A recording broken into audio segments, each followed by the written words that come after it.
নমস্কার, দ্য ওয়ালে আপনাদের স্বাগত। আজকের বিষয় আওয়ামী লীগ এবং শেখ হাসিনা তারা কি এবার দেশে ফেরার প্রস্তুতি নিচ্ছেন? আজকে এই বিষয়টি নিয়ে আলোচনার একটি বড় কারণ যে আপনারা অনেকেই যারা নিয়মিত ওয়াল ফলো করেন তারা নিশ্চয়ই মঙ্গলবারের একটি খবর নিশ্চয়ই দেখেছেন এবং আমার কাছে যা খবর যে বাংলাদেশের বহু মানুষ, রাজনীতির মানুষ, সাংবাদিক, আমলা, কূটনীতিক এবং সাধারণ মানুষ সকলেই খবরটা নিয়ে খুব আলাপ আলোচনা করেছে।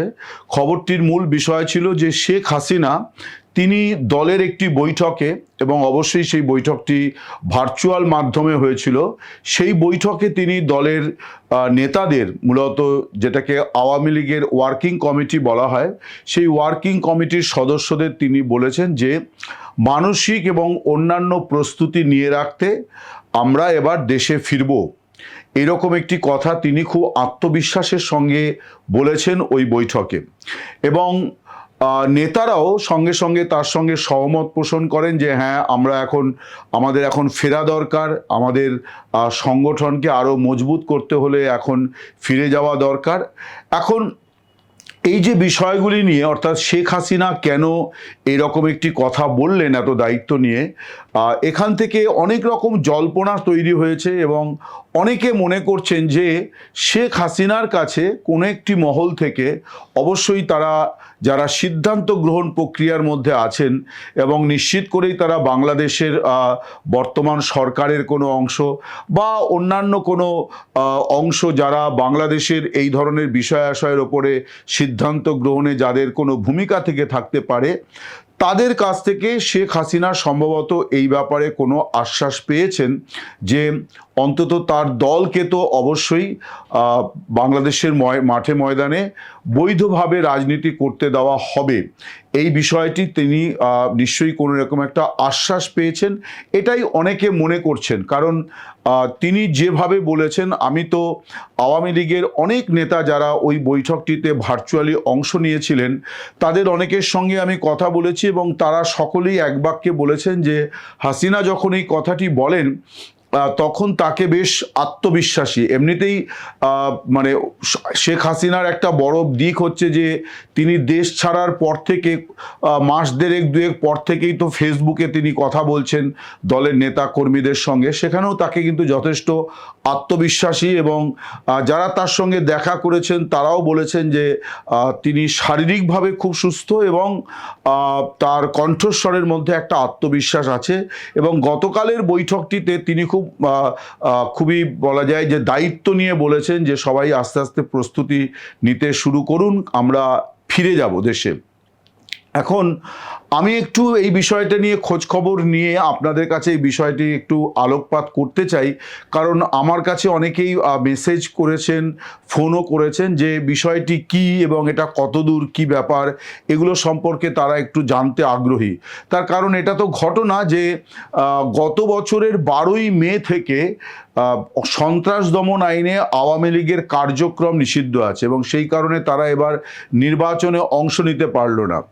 এখন এই কার্যক্রম নিষিদ্ধ, এটা তো একটা আনুষ্ঠানিক বিজ্ঞপ্তি জারি। অ্যাকচুয়ালি তো 5 আগস্ট 2024 ওই দিন থেকেই কিন্তু আওয়ামী লীগের কার্যক্রম নিষিদ্ধ। তারা কোনো কিছু করতে পারছিলেন না, করছিলেন যদিও কোথাও কোথাও বিক্ষোভ আন্দোলন করছিলেন, সভা সমিতি করছিলেন, কিন্তু সব জায়গা থেকে পুলিশ তাদের গ্রেপ্তার করছিল, বিরোধী দলগুলি তাদের উপর আক্রমণ করছিল, ফলে একটা স্বাভাবিক পরিস্থিতি ছিল না। এবং ফাইনালি ইউনূস সরকার 12ই মে 2025 আওয়ামী লীগকে নিষিদ্ধ ঘোষণা করে দেয়, কার্যক্রমের ওপর নিষেধাজ্ঞা জারি করেন। এখন আওয়ামী লীগকে নিয়ে কিন্তু দুটি বিষয় আছে। একটি বিষয় হচ্ছে যে শেখ হাসিনা, আমার ব্যক্তিগতভাবে যেটা মনে হয়, সাংবাদিকতার সূত্র ধরে আমি যা আমার উপলব্ধি এবং কথাবার্তা বলে যতটুকু যা বুঝি, আইন কানুন যতটুকু যা বুঝি, তাতে শেখ হাসিনার যে প্রত্যর্পণের বিষয়টি, এইটি আমার মনে হচ্ছে না যে এইটা একেবারে খুব গুরুতর জায়গায় নিয়ে যাবে বাংলাদেশ সরকার বা আন্তর্জাতিক কোনো মহল। তার একটা বড় কারণ হচ্ছে কিন্তু যে শেখ হাসিনার এই যে একটি মামলাতে সাজা ঘোষণা হয়েছে যে মৃত্যুদণ্ড, এই মৃত্যুদণ্ড মানে এটা আপনারা হয়তো অনেকে শুনলে একটু অবাক হবেন, কিন্তু আমি যতটুকু যা সাংবাদিকতা দিয়ে বুঝেছি বা আইন কানুন বুঝেছি যে মৃত্যুদণ্ডটা আবার এই মুহূর্তে শেখ হাসিনার জন্য একটা বড় রক্ষা কবচ, যে এইরকম একজন ব্যক্তি যিনি একজন রাজনৈতিক নেত্রী, একটি দলের সভানেত্রী, একটি দেশের 5 বারের সাবেক প্রধানমন্ত্রী, তাকে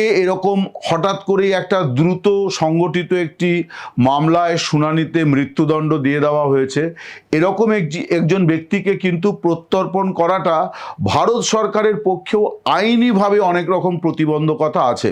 তার কারণ আন্তর্জাতিক মানবাধিকার সনদ, সেখানে কিন্তু এই মৃত্যুদণ্ডের বিষয়টি নিয়ে সব দেশকেই সতর্ক অবস্থান নিতে বলা হয়েছে, এবং ভারত সেই সনদের অন্যতম স্বাক্ষরকারী দেশ। তারা সেই সনদ অনুসরণ করে এবং সেখানে কিন্তু মৃত্যুদণ্ডকে সম্পূর্ণভাবে নিষিদ্ধ করার কথাই বলা হয়েছে। যদিও ভারতেও মৃত্যুদণ্ড আছে, বাংলাদেশেও আছে, কিন্তু প্রসঙ্গটি হচ্ছে যে সেই মৃত্যুদণ্ড আর একজন রাজনৈতিক ব্যক্তিকে রাজনৈতিক মামলায় মৃত্যুদণ্ড দেওয়া, দুটো তো এক নয়। ফলে সেদিক থেকে শেখ হাসিনার প্রত্যর্পণ এই যে বিষয়টি, এই বিষয়টির ক্ষেত্রে একটা ভারত সরকারের কাছেও কিন্তু একটা বড় বাধা হচ্ছে, যে মানে তর্কের খাতিরেও যদি ধরে নেওয়া যায় যে ভারত সরকার মনে করলো যে না, আমরা শেখ হাসিনাকে আর আশ্রয় দেব না, তাকে নির্বাচিত সরকার এসে সেখানে ফেরত পাঠিয়ে দেব, সেটাও কিন্তু এই মুহূর্তে ভারত সরকারের পক্ষে করা সহজ বিষয় নয়। কারণ আন্তর্জাতিক আইন বিধি এগুলি কোনোটাই এই বিষয়ে সায় দেবে না। ফলে শেখ হাসিনার বিষয়টি খানিকটা ভিন্নতর। এখন শেখ হাসিনার ক্ষেত্রে যেটা আমার কাছে যা খবর, যতটুকু যা বিভিন্ন সূত্র থেকে জানতে পারছি, সেটি হচ্ছে যে এই যে আন্তর্জাতিক অপরাধ ট্রাইব্যুনালে তার যে মামলাটি, যেখানে যে মামলায় তাকে সাজা দেওয়া হয়েছে, আপনারা ইতিমধ্যেই জানেন যে তাজুল ইসলাম, ওই ট্রাইব্যুনালের যিনি চিফ প্রসিকিউটর, তাকে ইতিমধ্যেই সরিয়ে দেওয়া হয়েছে এবং নতুন চিফ প্রসিকিউটর নিয়োগ হয়েছেন।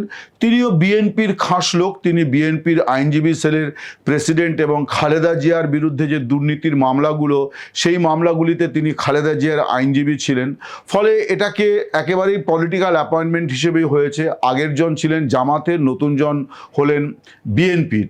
কিন্তু যেটা জানা যাচ্ছে যে সম্ভবত এই যে যে মামলাগুলি, জুলাইয়ের গণ অভ্যুত্থানকে কেন্দ্র করে যে মানবতা বিরোধী অপরাধের যে মামলাগুলি, সেই মামলাগুলি সম্ভবত এই ট্রাইব্যুনালে আর হবে না। ফলে বিচারগুলি নতুন করে হবে সাধারণ আদালতে, অর্থাৎ ফৌজদারি আদালতে।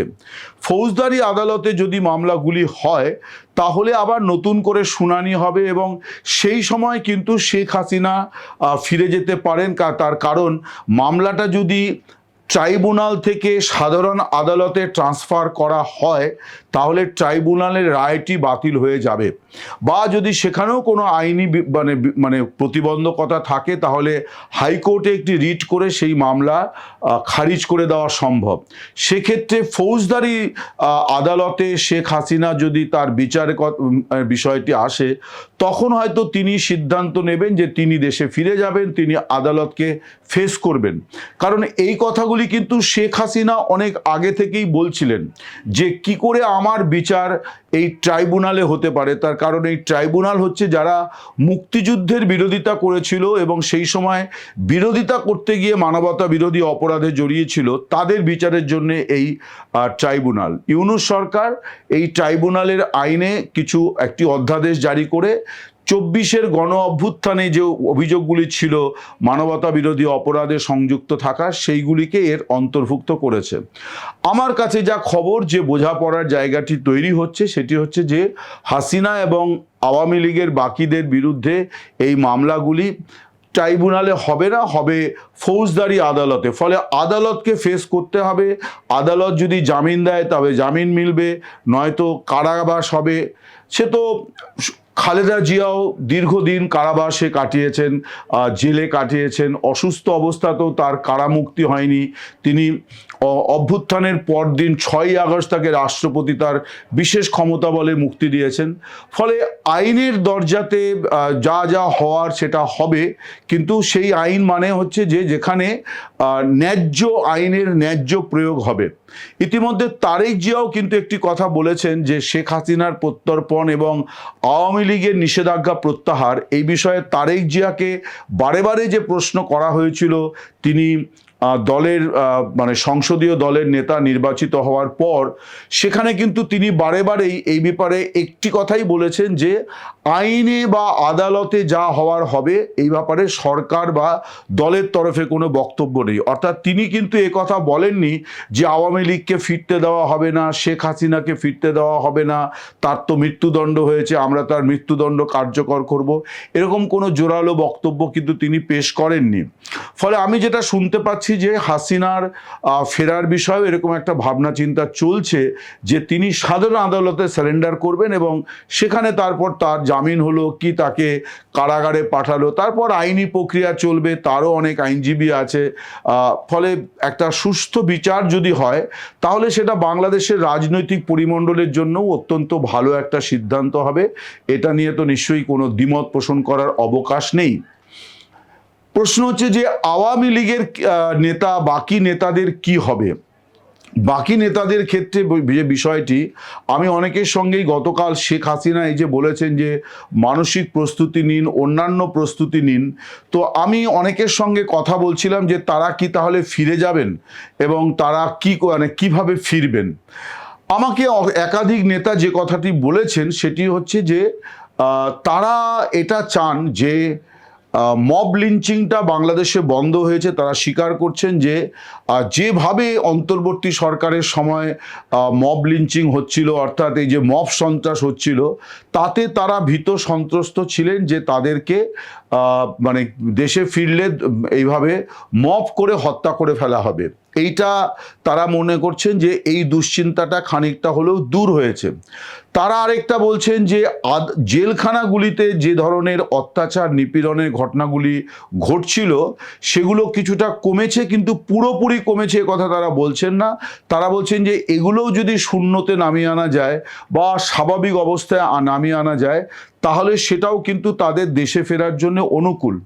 এবং তারা বলছেন যে আমাদের বিরুদ্ধে যেহেতু মামলা আছে, ফলে যে কোনো একটা সভ্য দেশে আইন আদালতে যদি মামলা থাকে তাহলে মামলা তো ফেস করতেই হবে, এবং মামলা যদি ভুয়ো মামলাও হয় আদালতে গিয়ে কিন্তু সেটা প্রমাণ করতে হবে যে মামলাটা ভুয়া। আমি অনেক নেতার সঙ্গে কথা বলেছি, তারা বলছেন যে হ্যাঁ এটা নিয়ে তো কোনো প্রশ্ন নেই, আমাদেরকে স্যারেন্ডার করতে হবে, পুলিশ আমাদের গ্রেপ্তার করতে পারে, কিন্তু আমরা যেটা চাই যে আমরা যেন আইনজীবী দিতে পারি, আমাদের যেন নিয়মিত কোর্টে প্রডিউস করা হয়, আমাদের যেন কারাগারে মানে বিশেষ দেওয়া হয় সুযোগ সুবিধা রাজনৈতিক কর্মী হিসেবে, অর্থাৎ পলিটিক্যাল প্রিজনার হিসেবে তাদের যাতে সুযোগ সুবিধাগুলি দেওয়া হয়, নিপীড়ন নির্যাতন না হয়। অর্থাৎ আওয়ামী লীগের নেতারা বলছেন যে আমরা আইন আদালতকে ফেস করার জন্য প্রস্তুত। এবার সরকারের কাজ হচ্ছে যে সেই আবহাওয়াটা তৈরি করা, অর্থাৎ তারেক রহমানের সরকারের কাজ হবে এমন একটা পরিবেশ তৈরি করে দেওয়া যে পরিবেশটা অত্যন্ত বিষিয়ে দিয়ে গেছেন মোহাম্মদ ইউনূসের অন্তর্বর্তী সরকার। সেই পরিস্থিতির গুণগত পরিবর্তনের জন্য আওয়ামী লীগের নেতারা অপেক্ষা করতে চাইছেন এবং তারা বলছেন যে এই যে নিষেধাজ্ঞা, এই নিষেধাজ্ঞা তো একটি প্রশাসনিক সিদ্ধান্ত, এটা কোনো আদালতের রায় নয়। ফলে প্রধানমন্ত্রীর হাতে প্রভূত ক্ষমতা আছে এবং স্বরাষ্ট্রমন্ত্রীকে তিনি নির্দেশ দিলে যে কোনো দিন যে কোনো মুহূর্তে এই নির্দেশাবলী প্রত্যাহারিত হতে পারে আওয়ামী লীগের ওপর থেকে। ফলে তারা মাঠে ময়দানে ফিরতেও পারেন। আমি আজকে আমাদের একটি খবর আমি লিখেছি যে রাজশাহী ডিভিশনের একজন পুলিশের ডিআইজি তিনি একেবারে লিখিত নির্দেশ দিয়ে বলেছেন যে আওয়ামী লীগের যারা জামিন পাচ্ছেন তারা যদি আবার সক্রিয় হন দলের কাজে তাহলে তাদেরকে তৎক্ষণাৎ শোন অ্যারেস্ট দেখাতে হবে বা ভিন্ন কোনো মামলা দিয়ে তাদেরকে গ্রেপ্তার করে আবার কারাগারে ঢুকিয়ে দিতে হবে। তো আমি এটা নিয়ে বাংলাদেশ পুলিশের একজন শীর্ষ কর্তার সঙ্গে কথা বলছিলাম যে বিষয়টা কি। তিনি বললেন যে এটার মধ্যে কোনো অস্বাভাবিকত্ব কিছু নেই, তার কারণ এখনও তো আওয়ামী লীগের ওপরে বিধিনিষেধ আছে, যে তারা কার্যক্রমের ওপর নিষেধাজ্ঞা আছে।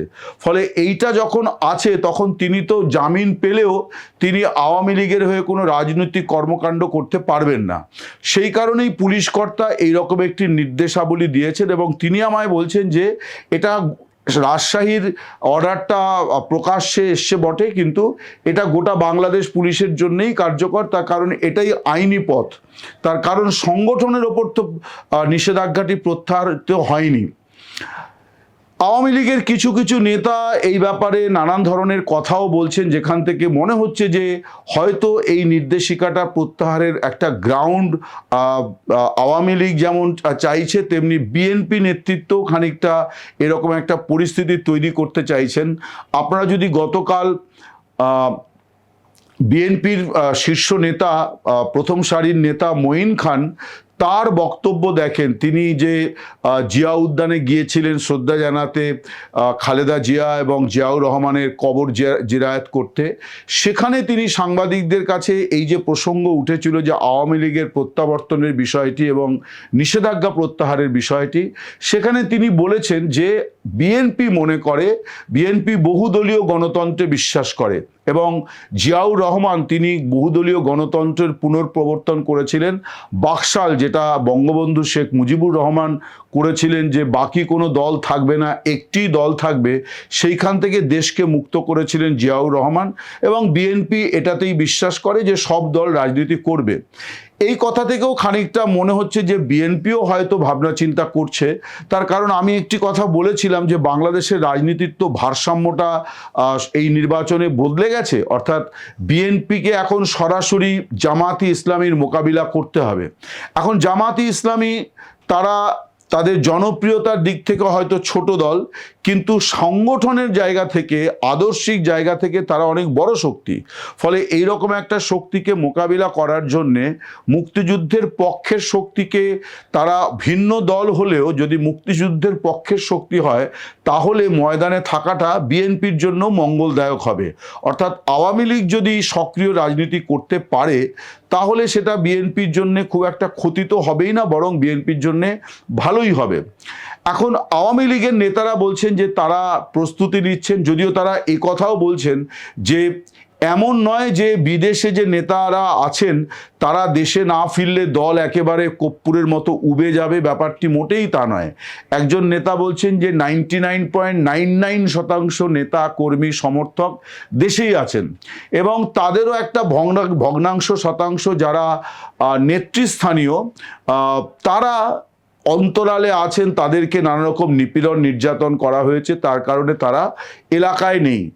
তারা বলছেন, আওয়ামী লীগের নেতারা বলছেন যে যদি নিষেধাজ্ঞাটি প্রত্যাহারিত হয় তাহলে আওয়ামী লীগ ময়দানে ফিরবে, এবং তারা এরকম একটা আভাস দিচ্ছেন যে তারা আগামী বেশ কয়েক মাস বা কয়েক বছর তারা খুব গুরুতর পরিস্থিতি তৈরি না হলে তারা কোনো ধরনের অহিংস আন্দোলনে যাবেন না। তারা মূলত কি বলা যায়, সত্যাগ্রহ, অসহযোগ, এই ধরনের আন্দোলন করবেন।